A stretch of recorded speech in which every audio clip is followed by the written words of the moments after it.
উপস্থিত হয়েছে। প্রিয় ভাই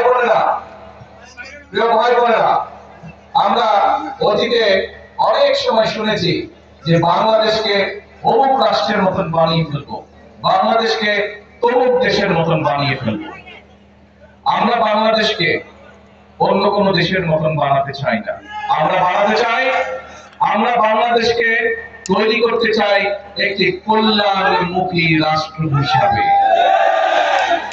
যেই রাষ্ট্রে কম বেশি প্রতিটি শ্রেণীর মানুষকে রাষ্ট্র তার সামর্থ্য অনুযায়ী সাহায্য করবে, সহযোগিতা দিবে, যেই রাষ্ট্রে প্রাপ্য রাষ্ট্রের কাছ থেকে পাবে।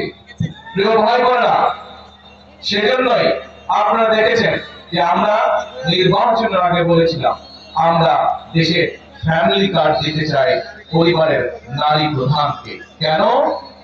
এই জন্য আমরা দিতে চাই যে আমরা বিশ্বাস করি যে পরিবারের নারী বা সমগ্র বাংলাদেশের জনসংখ্যার অর্ধেক হচ্ছে নারী, তাদেরকে পেছনে ফেলে কখনো দেশ এগিয়ে যেতে পারে না।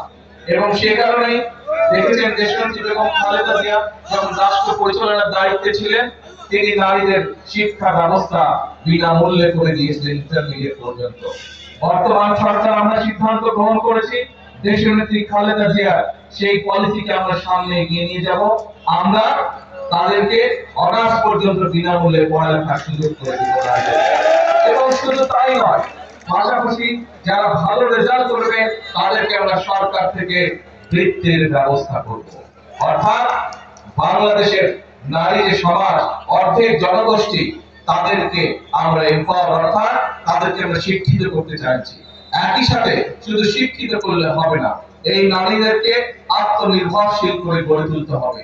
সেটি গ্রামে থাকুক, ইউনিয়নে থাকুক, উপজেলা থাকুক, যেখানেই থাকুক না কেন, একজন নারী তাকে আত্মনির্ভরশীল হতে হবে। এবং সে কারণে আমরা ফ্যামিলি কার্ডের পরিকল্পনা গ্রহণ করেছি।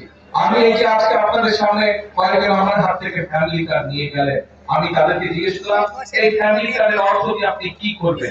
সেই সকল মা বোনেরা আমাকে উত্তর দিয়েছে। কেউ বলেছে যে সন্তানদের লেখাপড়া যাতে সঠিকভাবে হয় এই টাকা তার জন্য খরচ করব। কেউ বলেছে যে বয়স হয়ে গেছে, আমি ওষুধ কিনতে পারি না, এটা দিয়ে আমি ওষুধ কিনবো।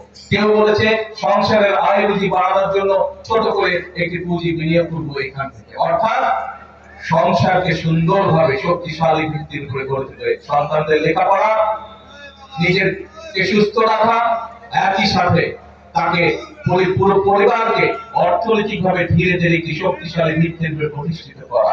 অর্থাৎ